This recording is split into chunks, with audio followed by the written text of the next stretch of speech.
Irmãos, nós estudaremos hoje, talvez apenas introduziremos, vamos ver como que o estudo vai caminhar, a aliança da graça em Davi. Nós temos estudado a respeito da teologia do pacto ou da teologia da aliança. Temos aprendido muito acerca do estudo bíblico, acerca da palavra de Deus, tendo em vista este tema, a teologia da aliança. E hoje nós vamos entrar no último ponto, ou na última administração da teologia da graça no Antigo Testamento, dentro da progressão. E daqui a pouco nós vamos fazer uma revisão acerca do conteúdo, para os irmãos se localizarem, e como é um assunto novo, no sentido de não ter sido antes ministrado à igreja, é bom que façamos essas recapitulações, essas revisões, para que fique bem gravado para todo mundo, e durante tanto a recapitulação, quanto depois o avanço do estudo, os irmãos terão liberdade de perguntar, de tirar alguma dúvida, pedir algum esclarecimento. Os irmãos fiquem à vontade. Mas hoje estamos chegando, então, na última administração no Antigo Testamento, na Antiga Aliança, a respeito da aliança da graça. Nós vimos a aliança da graça em Adão, a aliança da graça em Noé, a aliança da graça em Abraão, a aliança da graça em Moisés, agora a aliança da graça em Davi. E por fim, nas próximas semanas, nós estudaremos a finalização, que é a aliança da consumação em Cristo Jesus, já no Novo Testamento. O ápice da aliança da graça, a consumação em Cristo Jesus. É claro que a gente tem muito mais acerca deste tema, mas estamos passando assim algumas informações importantes para que os irmãos tenham uma noção a respeito de como o conteúdo bíblico está todo entrelaçado, como a Bíblia é de fato uma e apenas uma mensagem, o plano eterno de Deus para a salvação do homem em Cristo Jesus. A gente percebe isso. Este é o plano, este é o tema das Escrituras, a exposição desse plano. A aliança da graça em Davi, ou a aliança davídica. Mas vamos então iniciar recapitulando alguns pontos importantes que já foram vistos. Gostaria de ver com os irmãos, inicialmente, a definição de aliança. Foi algo lá no começo, no primeiro estudo, que foi transmitido pelo pastor Vitor. Os irmãos se lembram aí da definição de aliança? Um pacto, um elo, mas mais do que isso, vamos avançar um pouquinho? O pacto seria um sinônimo, A aliança ou um pacto, a teologia da aliança ou a teologia do pacto.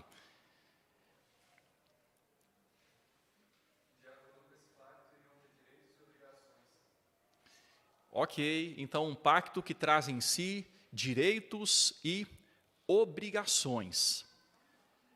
Privilégios também, Direitos, obrigações, privilégios. Então a gente vê a aliança ou o pacto como um laço que une partes inviolável. Os irmãos se lembram dessas palavras? Um laço inviolável.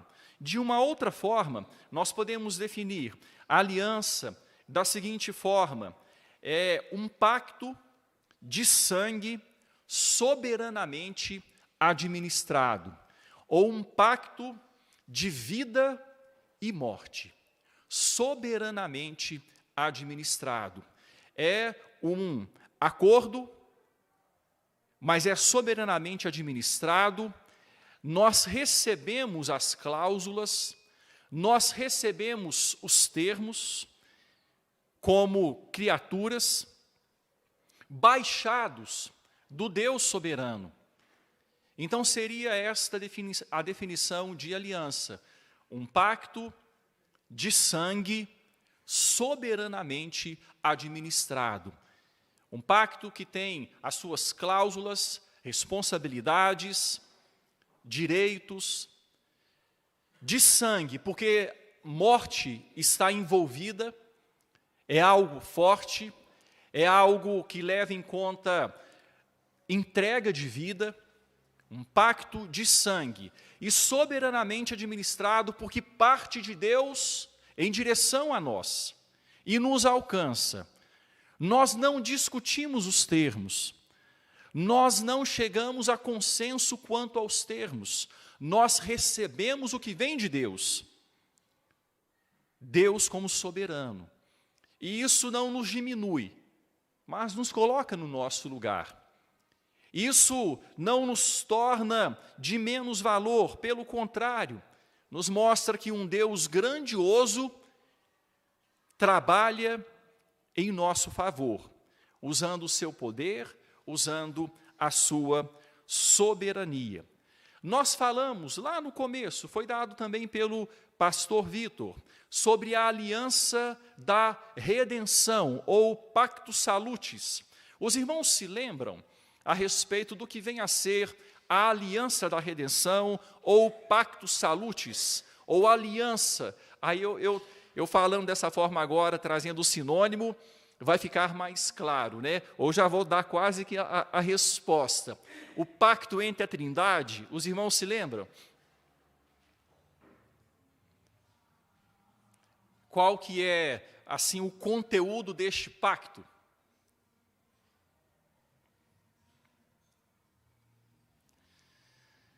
A aliança da redenção, ou pacto salutis, ou pacto trinitariano, tem a ver com a aliança feita desde antes da fundação do mundo, entre Pai, Filho e Espírito Santo, onde o Deus eterno, onisciente,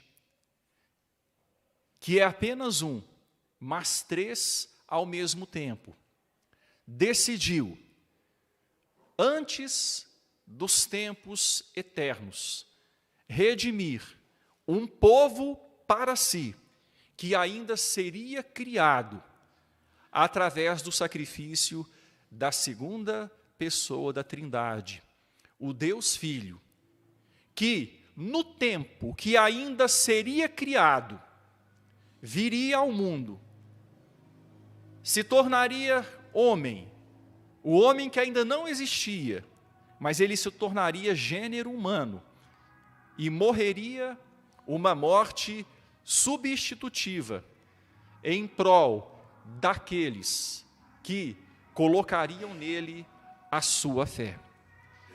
Irmãos, é algo muito grande, vai muito além da nossa condição plena de compreensão. Antes de nada existir, Deus já havia decidido isso. E há textos bíblicos que falam assim: o Cordeiro de Deus morto desde antes da fundação do mundo. Nos planos de Deus já era assim. Então nós falamos sobre esta aliança, a aliança da redenção. No tempo, as coisas já criadas, a obra da criação já feita, nós falamos sobre a aliança das obras. Nós podemos dizer que entre o homem, ou com o homem, Deus estabeleceu duas alianças: a aliança das obras e a aliança da graça. Então, nós falamos sobre a aliança das obras. Alguém gostaria de falar algo sobre a aliança das obras? Algo que ficou aí gravado, que você guardou e aprendeu quando ministramos este estudo sobre a aliança das obras? Em que consistia essa aliança? Quais os termos desta aliança? Quais as promessas desta aliança? E quais as punições em caso de infração desta aliança, da aliança das obras?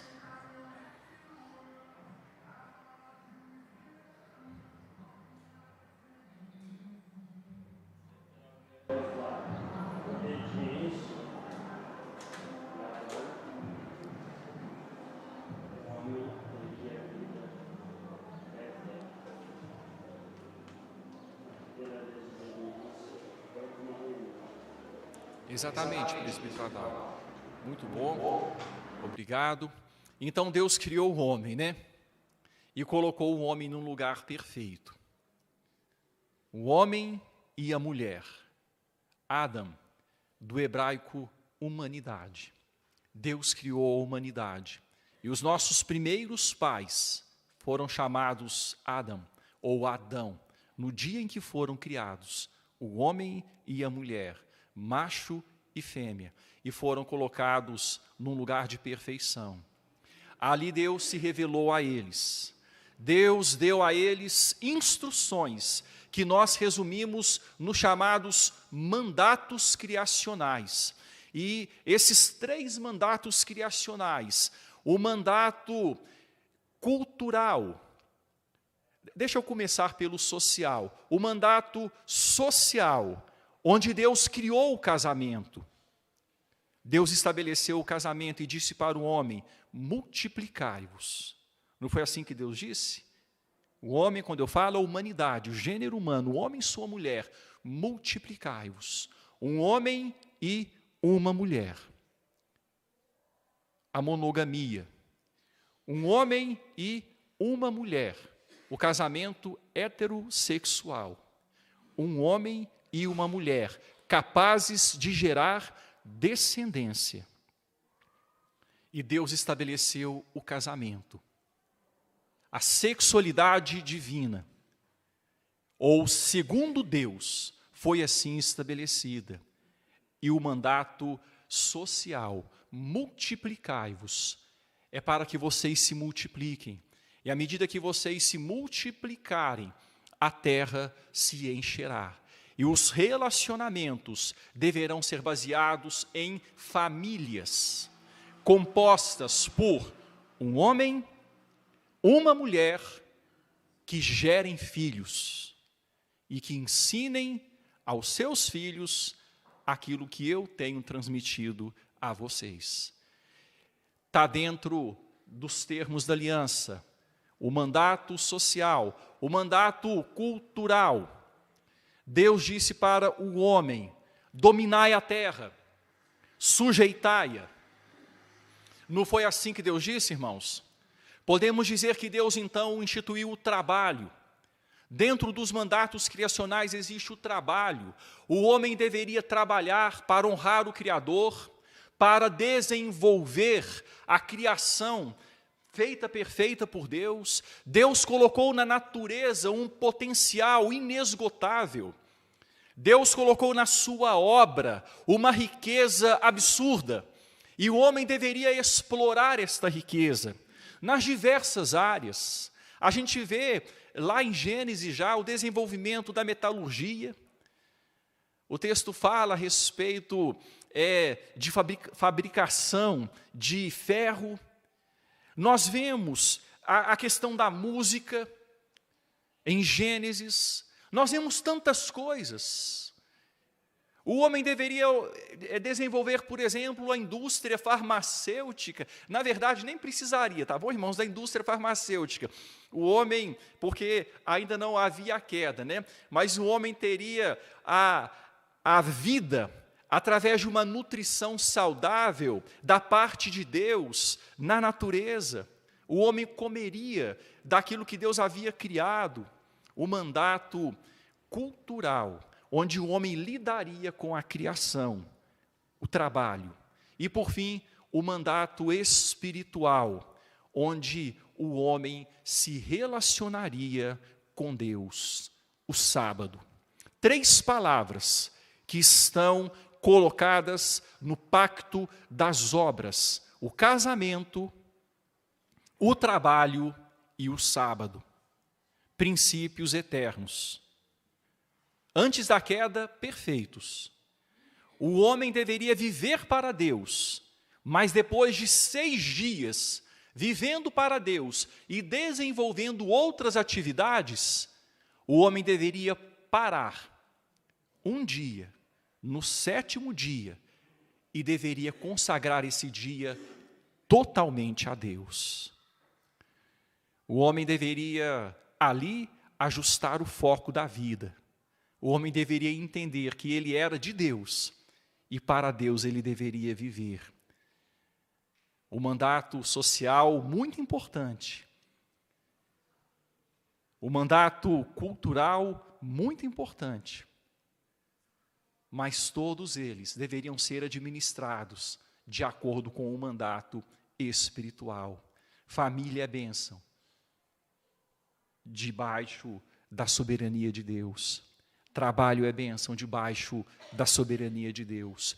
Tudo deve ser colocado como oferta a Deus. Vida tel-referente, tendo Deus como referência.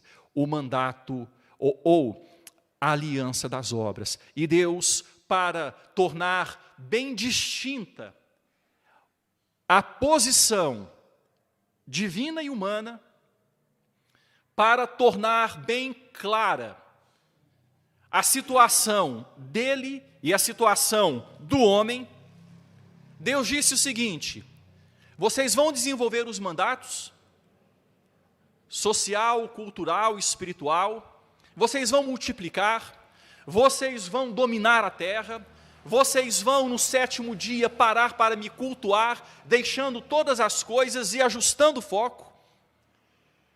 E tem algo que eu gostaria que vocês fizessem também. Eu tenho dado tudo a vocês.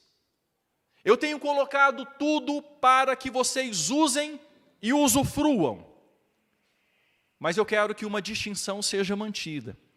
Eu sou Deus e vocês são criaturas. Eu sou Criador, vocês são homens.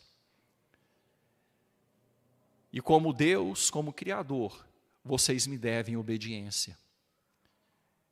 Existe algo que eu quero reservar, e eu quero que vocês confiem em mim. Na árvore do conhecimento do bem e do mal, dessa árvore, eu não quero que vocês comam. Será um teste formal. E se vocês comerem desta árvore, vocês vão morrer. Se vocês comerem desta árvore, haverá uma separação, haverá um rompimento. Aí a gente então entende a questão da definição da aliança, um pacto de sangue, soberanamente administrado. A questão do sangue aí, a questão da vida, colocada como penhor. E o homem teria vida por meio da obediência. Correto, gente? O homem teria vida por meio da obediência. O homem viveria eternamente, mas ele precisaria se garantir, de uma forma simples, né, aqui a expressão, ele precisaria manter a obediência para que a vida fosse mantida. Ok, foi isso que Deus fez. Deus deixou um mundo para ser vivenciado, para ser usufruído, para ser explorado. Deixou um teste de obediência para distinguir posições e para mostrar quem é que era digno de obediência e de adoração. Irmãos, e a vida foi vivida por um tempo, nós não sabemos por quanto tempo. O homem foi criado maduro, Adão foi criado maduro, a terra foi criada madura. Deus criou do nada todas as coisas e colocou o homem ali que havia formado. A promessa de vida mediante obediência, o pacto das obras. O que aconteceu, irmãos, em Gênesis 3? O homem se manteve no primeiro estado em que havia sido criado? O homem infringiu o pacto das obras. O homem comeu da árvore do conhecimento do bem e do mal. O homem desobedeceu os termos da aliança. E com a desobediência dos termos da aliança, qual que era a penalidade? A morte entrou em vigor então. O que havia sido criado perfeito, deixou de ser perfeito. O que havia sido criado em harmonia, deixou de possuir harmonia. Houve morte espiritual, o homem deixou de ter a comunhão plena com Deus que tinha. Houve morte física, o homem deixou de ser eterno e passou a envelhecer. A morte eterna passou a existir, a separação eterna de Deus. Mas dentro da aliança das obras, ao fim desta aliança, Deus em Gênesis 3, no mesmo texto que fala da queda, propôs uma outra aliança. É a que nós chamamos de aliança da graça.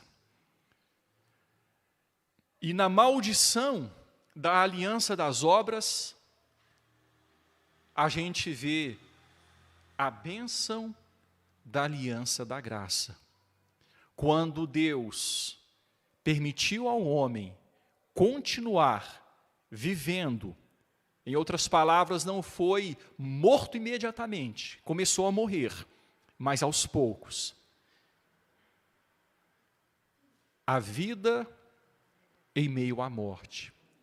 Deus permitiu que a mulher continuasse, ou a mulher tivesse a condição de procriar. E dentro da procriação, de gerar filhos, bênção que foi conferida na aliança das obras, a mulher daria luz a um descendente que mudaria essa situação. O trabalho ainda continuaria, o homem teria o privilégio de continuar dominando a terra, mas porém com dificuldades. Haveria cardos e abrolhos, mas a gente vê a bênção entremeando a maldição. A bênção de Deus existindo em meio à maldição. A terra deixou de ser como havia sido planejada para ser, o mundo deixou de ser como havia sido planejado para ser na aliança das obras, a vida humana deixou de ser como planejada para ser. Por causa da morte, as doenças começaram a existir, por causa das interferências da queda, os mandatos não seriam mais vivenciados de forma tranquila, o mandato social, por exemplo, a mulher e o homem entrariam em crise, o seu desejo será para o teu marido e ele te dominará, haveria dificuldade nos relacionamentos, haveria lutas, haveria divergências. Não era para ser assim, mas tornou-se assim. Ok, gente? Aliança das obras. Aí a gente então entra para a aliança da graça. E vamos observar rapidamente uma recapitulação da aliança da graça. A aliança da graça em Adão. Eu já disse que num contexto de maldição, nós vemos a graça e a misericórdia já dando seus raios de luz. a graça e a misericórdia já manifestando o amor eterno de Deus, o pacto salutis, ou aliança da redenção. Irmãos, tudo isso já era do conhecimento de Deus, ok? Tudo isso já era do conhecimento de Deus. Deus já sabia que isso aconteceria, mas o homem tinha plena liberdade. O homem foi criado livre. Na aliança das obras, o homem tinha plena e real liberdade. E agora, na aliança da graça, nós vemos que por causa do pecado, o homem ficou escravizado ao mal. E ele precisa do toque de Deus para se libertar desta escravidão do mal, desta escravidão do erro. Deus começa então em Adão, prometendo que um descendente da mulher viria e desfaria aquilo que o tentador havia feito no Éden. Um descendente da mulher que pisaria na cabeça da serpente. E esse termo começa a ser repetido nas Escrituras em alguns lugares. O descendente da mulher seria ferido pela serpente, teria o calcanhar ferido, mas ele feriria a cabeça da serpente. Não seria sem dor, não seria sem sofrimento, mas desde Gênesis 3,15, desde Gênesis 3,15, Deus manifesta o Evangelho. Não ficaria assim. A maldição não prosseguiria indefinidamente. Um dia, o veneno, o aguilhão da morte seria tirado por meio do descendente da mulher. Essa foi a primeira ministração, ou a primeira administração da aliança da graça, em Adão. Depois, a administração da aliança da graça em Noé. O que aconteceu em Noé? Alguém gostaria de relembrar aqui?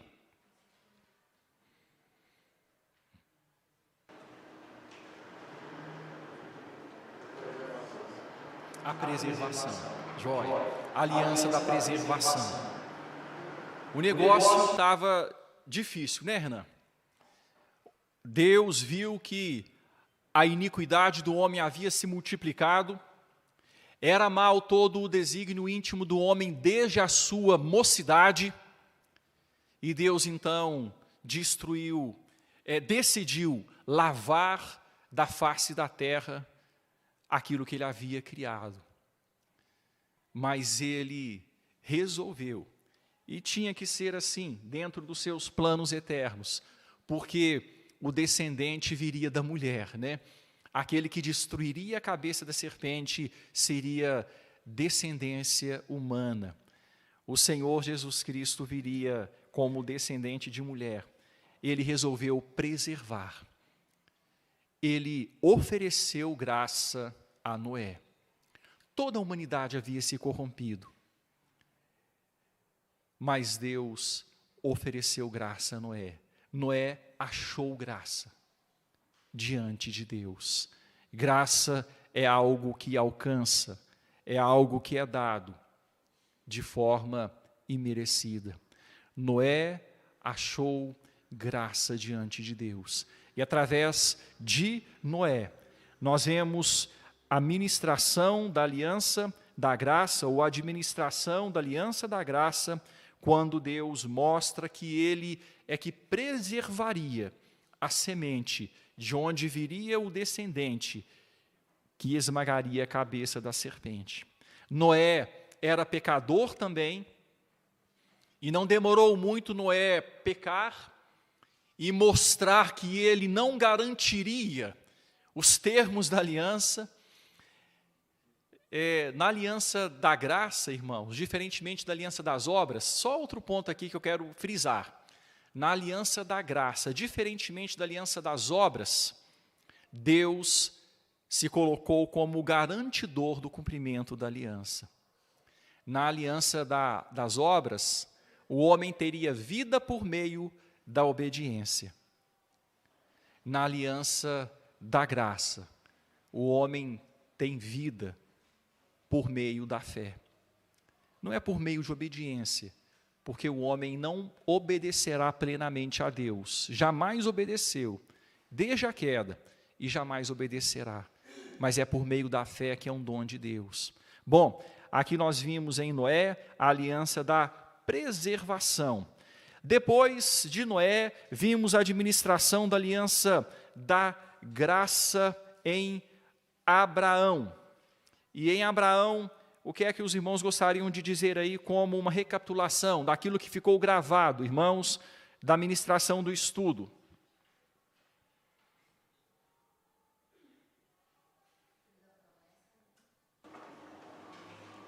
A aliança da promessa. Então, a aliança da graça em Abraão, a aliança da promessa.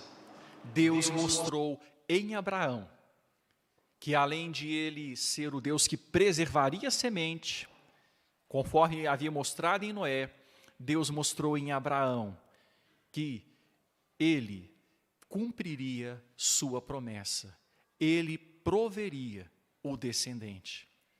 Ficou muito claro lá quando, no monte, Deus provê o sacrifício em lugar de Isaque.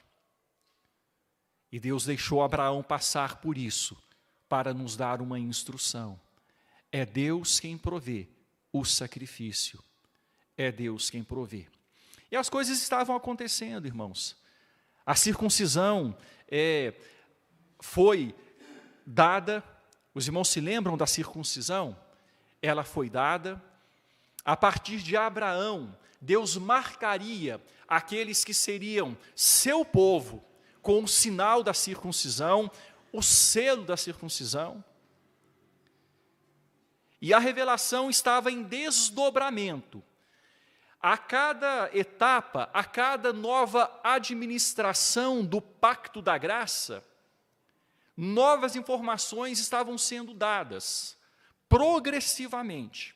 Deus estava acrescentando algo a um só pacto, o pacto da graça. E nós, então, após Abraão, estudamos a aliança com Moisés, a aliança da graça em Moisés. E o que é que foi acrescentado em Moisés? Os irmãos finalizaram semana passada o estudo, com o pastor Vitor, quando ele falou sobre a aliança com Moisés. O que é que foi acrescentado com Moisés, irmãos? A lei. A lei foi acrescentada. Não como uma promessa de vida, presbítero Adalmo, como havia sido feito lá na aliança das obras, não.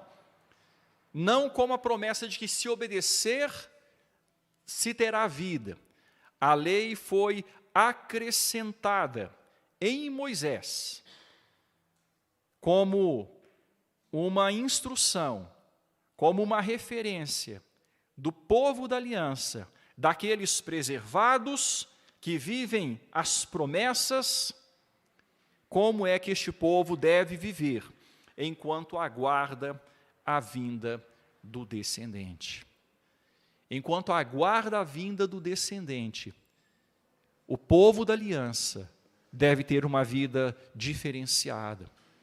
A lei foi dada, e a lei mostra para nós que nós não somos salvos pela lei, porque a lei traz à tona o pecado, a lei realça o pecado, mas a lei nos mostra também como Deus quer que o seu povo viva, o povo da aliança viva, enquanto aguarda o descendente. E hoje, irmãos, nós vamos introduzir, então, a aliança da graça em Davi. Daremos um passo a mais, a aliança da graça em Davi. Nós veremos que o descendente, e Deus mostra isso, deixa isso muito claro, o descendente habitaria entre nós e estabeleceria um reino eterno de paz e justiça. o descendente habitaria entre nós e estabeleceria um reino eterno de paz e justiça. Quando a gente olha, hoje, nós, igreja neotestamentária, que temos todos os 66 livros da Bíblia, parece muito óbvio, né? Porque nós conhecemos a verdade. Mas para aquele povo, isso foi uma novidade. O descendente viria. O descendente habitaria entre nós. O descendente estabeleceria um reino eterno de paz e de justiça. A aliança da graça em Davi, ou a aliança davídica. Nós vamos olhar isso, irmãos, e tem muita instrução maravilhosa, importante da palavra de Deus para vermos dentro desta aliança. Só quero ressaltar mais um aspecto da aliança da graça de forma geral. Em todas as ministrações ou administrações da aliança da graça, a soberania de Deus pode ser observada. Quando Adão pecou contra Deus, infringiu o pacto das obras e fugiu de Deus, quem é que procurou um ao outro? Deus procurou Adão. Deus providenciou vestimentas para Adão e Eva. Deus os chamou e conversou com eles. A soberania, a iniciativa de Deus. O mundo estava submerso em pecado na época de Noé. Quem é que concedeu graça a Noé? Deus concedeu graça a Noé. Deus o chamou, o separou. Com relação a Abraão, fica muito claro em Gênesis 12. Abraão vivia no meio de um povo idólatra, que não conhecia a Deus, e Deus vai até Abraão, se revela a ele, e diz a Abraão: sai da tua terra, da tua parentela, da casa de teu pai, e vai para uma terra que te mostrarei.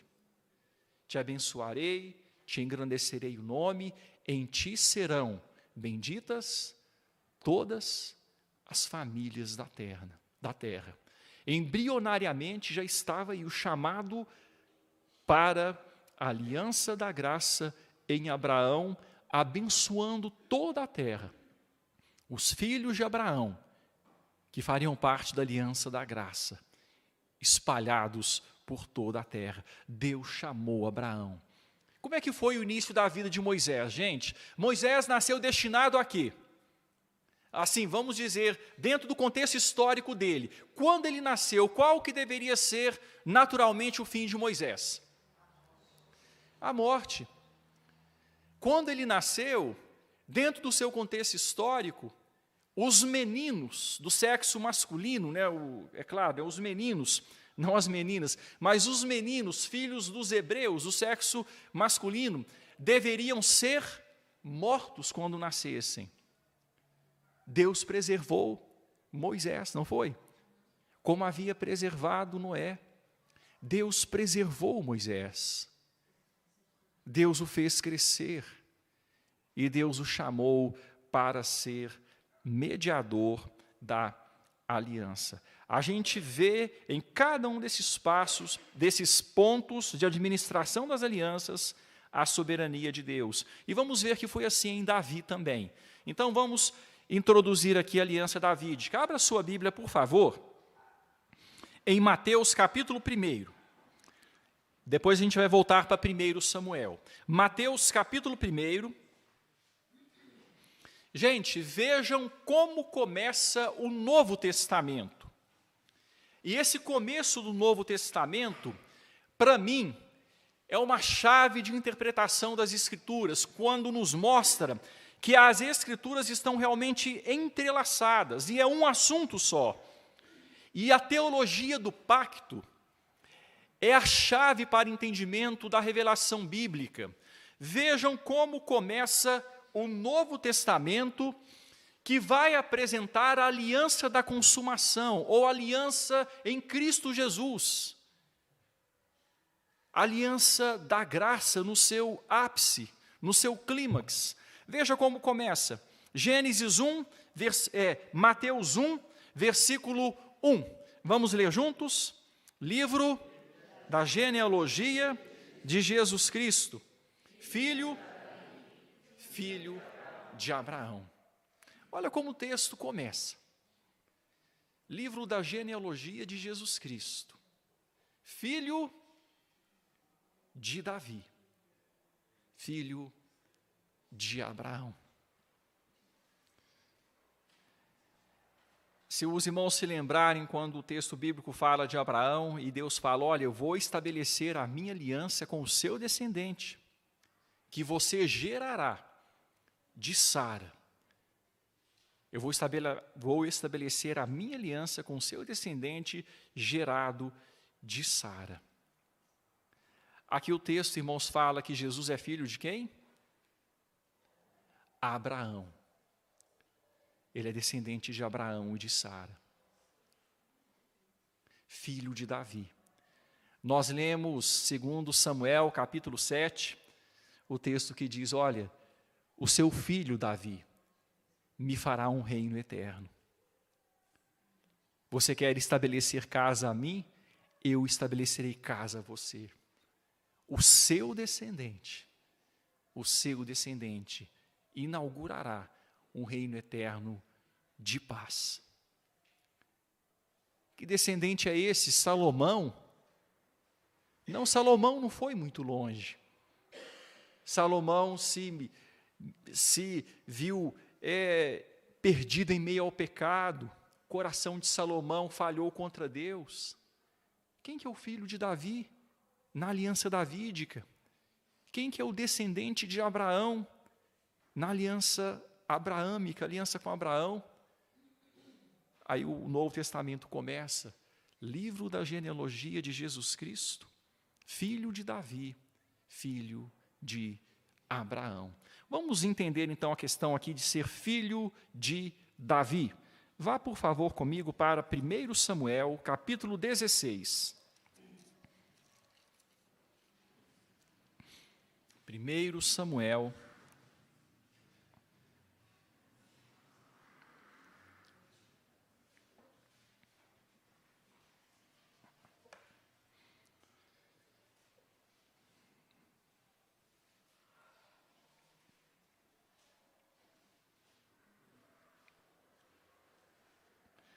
irmãos, todos esses homens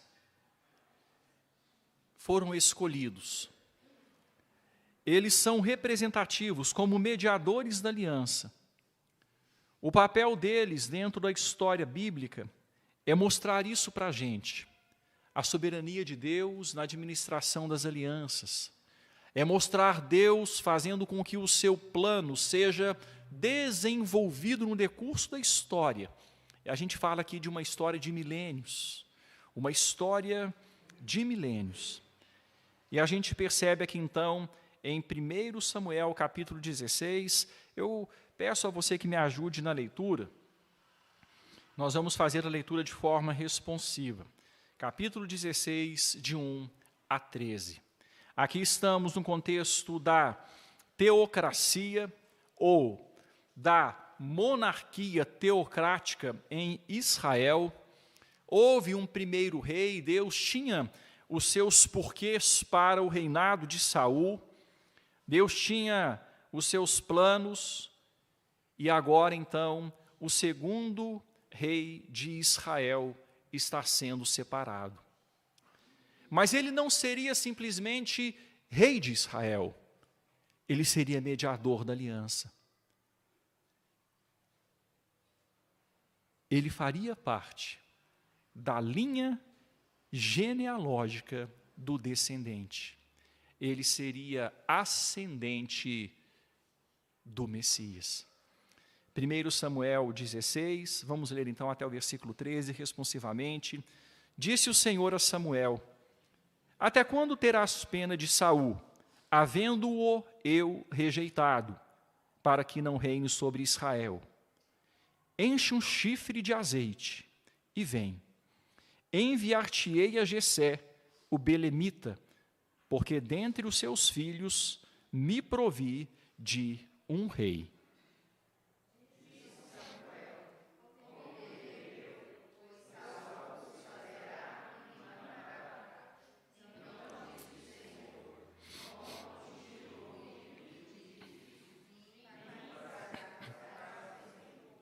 Convidarás Jessé para o sacrifício.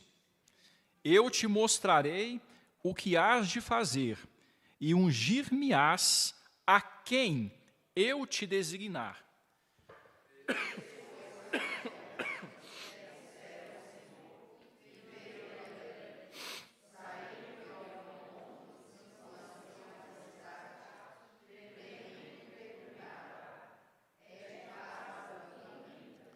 Respondeu ele: é de paz. Vim sacrificar ao Senhor. Santificai-vos e vinde comigo ao sacrifício. Santificou ele a Jessé e os seus filhos e os convidou para o sacrifício.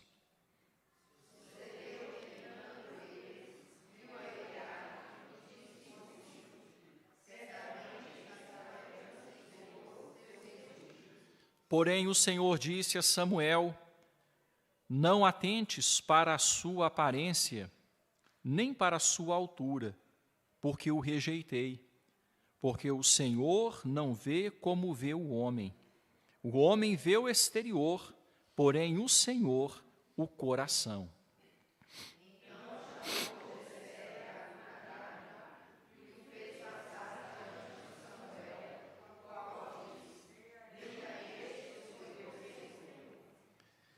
Então Jessé fez passar a Samá, porém Samuel disse: tampouco a este escolheu o Senhor.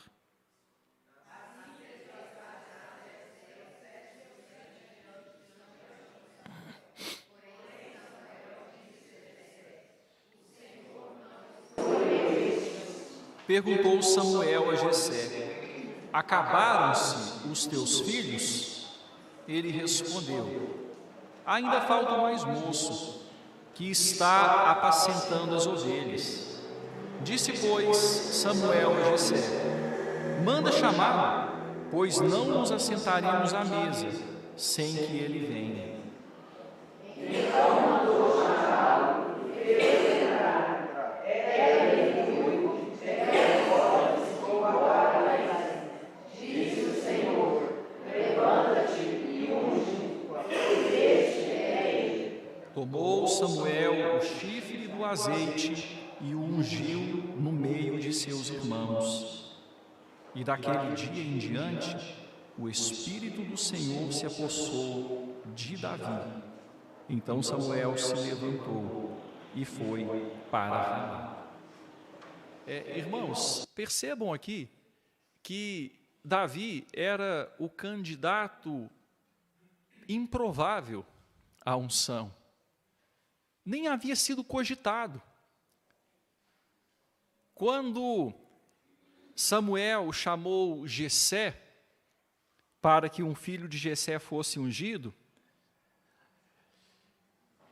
Jessé reuniu seus filhos. Nem pensou em Davi. Não é, gente?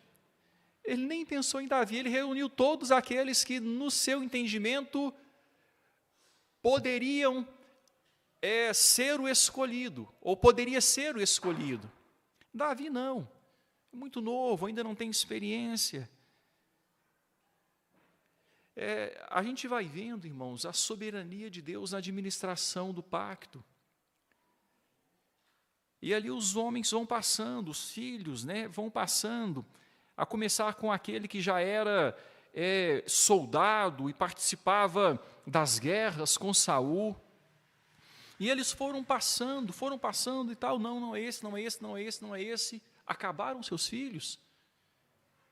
Os que você me apresentou são esses, acabaram.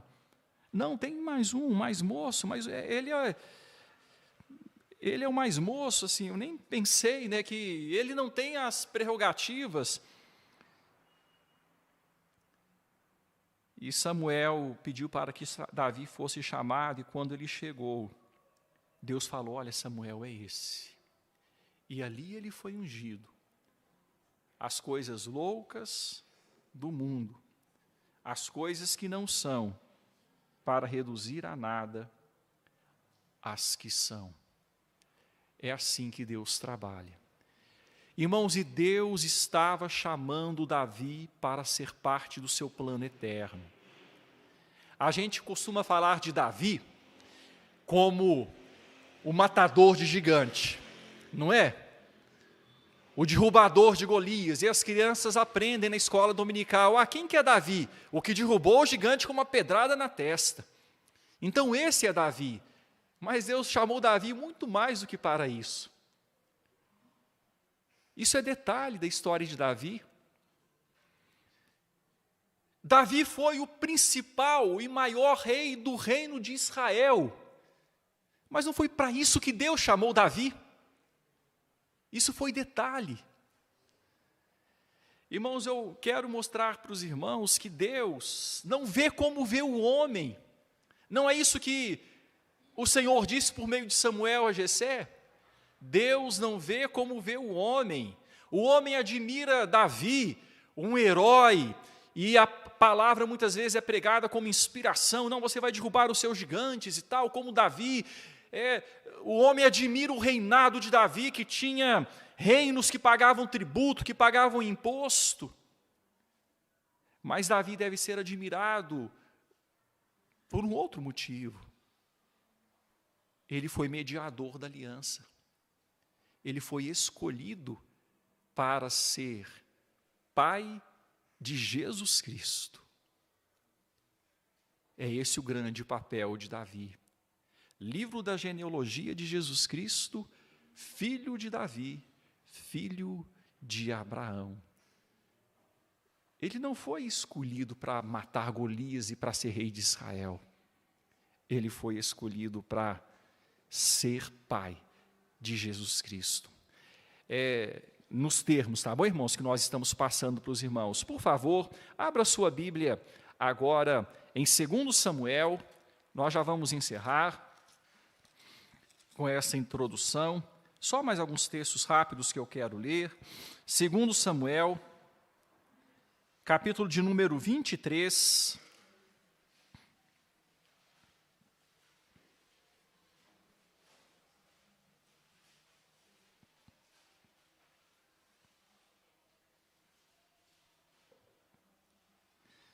Versículo de número 5. Palavras finais de Davi, 2 Samuel 23, versículo de número 5. Vamos ler juntos, irmãos, esse versículo. Não está assim com Deus a minha casa, pois estabeleceu comigo uma aliança eterna, em tudo bem definida e segura. Não me fará ele prosperar toda a minha salvação e toda a minha esperança. Apenas os 5. Aqui, irmãos, palavras finais de Davi. Eu creio que ele nem sabia exatamente toda a abrangência do que ele estava dizendo. Mas ele diz assim: Deus estabeleceu comigo uma aliança eterna. Uma aliança eterna. Em tudo bem definida e segura.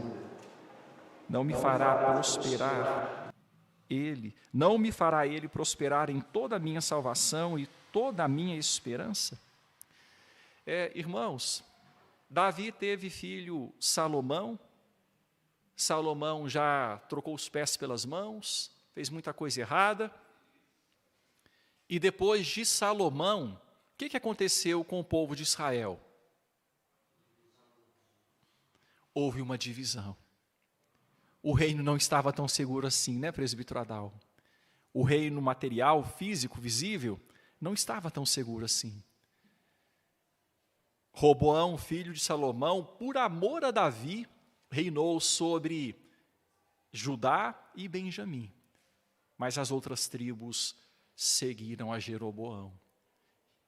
E a partir dali, o reino se dividiu. Qual que é a segurança da qual Davi está falando aqui? Vamos observar essa segurança. Abra a sua Bíblia agora no Salmo 89. Salmo 89.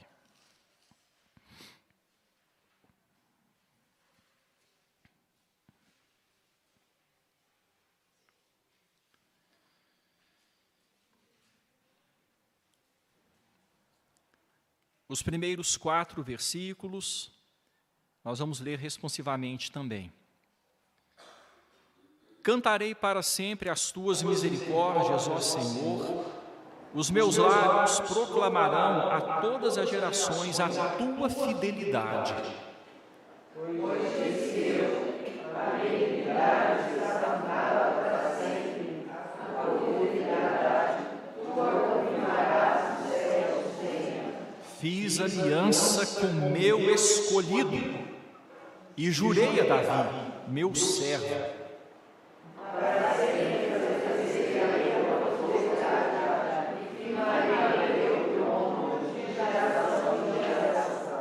Irmãos, a Bíblia vai se mostrando harmoniosa.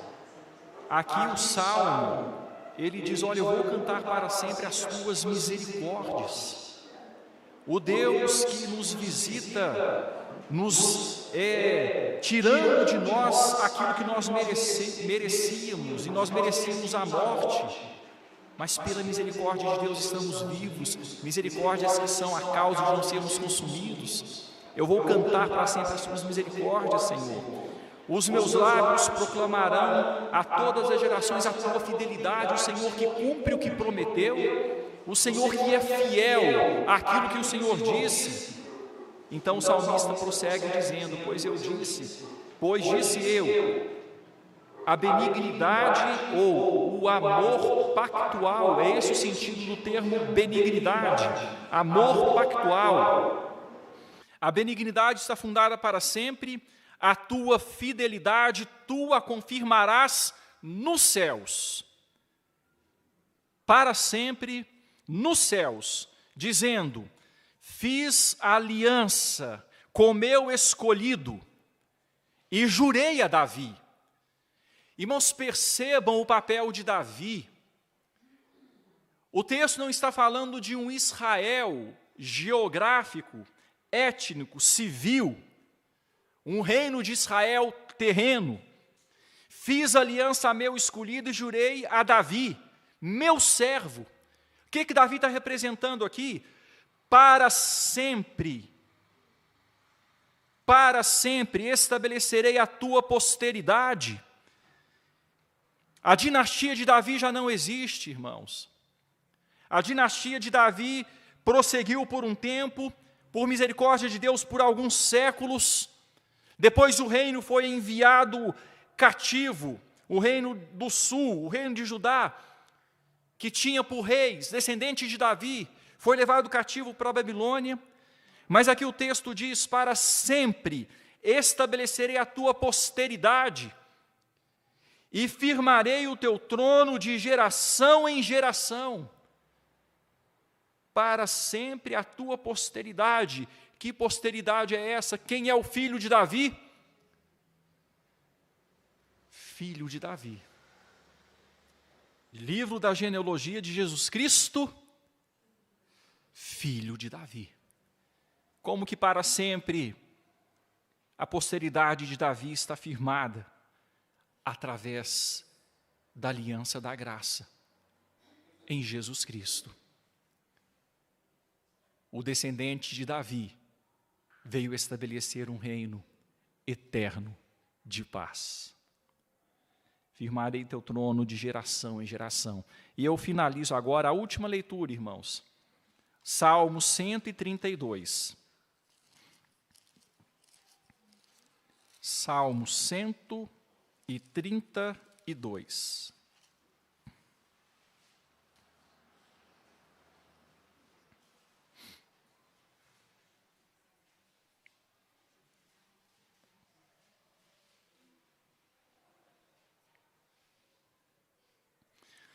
Olha que maravilhoso isso aqui. Os versículos 11 e 12. Percebam que o texto agora vai pegar dois contextos. O texto vai pegar duas visões. Uma visão eterna e uma visão terrena. Olha que interessante. Salmo 132, veja o versículo 11. O Senhor jurou a quem, irmãos? A Davi. Vejam a Davi como aquele que no Antigo Testamento foi o último ponto da revelação da aliança da graça. O Senhor jurou a Davi com firme juramento, e dele não se apartará. Um firme juramento, dele não se apartará. Quer dizer, Deus vai cumprir. Vamos ler juntos a parte final do versículo 11. Um rebento da tua carne farei subir para o teu trono. Um rebento, um broto da tua carne farei subir para o teu trono. Então aqui está falando da aliança eterna. O rebento de Davi, a raiz de Jessé, está falando de Jesus. Agora no versículo 12. Versículo 12 vai mostrar a questão da abrangência terrena desta aliança, que teve o seu aspecto terreno também. O versículo 11 fala do rebento de Davi. Mas o versículo 12: se os teus filhos guardarem a minha aliança e o testemunho que eu lhes ensinar, também os teus filhos se assentarão para sempre no teu trono. Tronos distintos. A dinastia de Davi em Israel não permaneceu, porque não houve fidelidade. Mas Davi como mediador da aliança, o descendente de Davi, o filho de Davi, estabeleceria um reino eterno, de paz. Esse descendente de Davi não é Salomão, Roboão, Abias, Asa, Josafá e por aí vai. Não.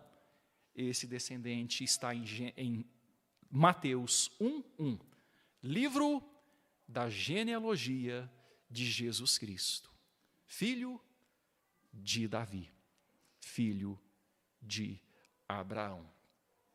Irmãos, nessa introdução, eu quis mostrar para os irmãos esta visão da aliança da graça em Davi, mostrando que Davi deve ser lembrado muito mais do que o maior e melhor rei que Israel teve, muito mais do que o derrubador de gigantes.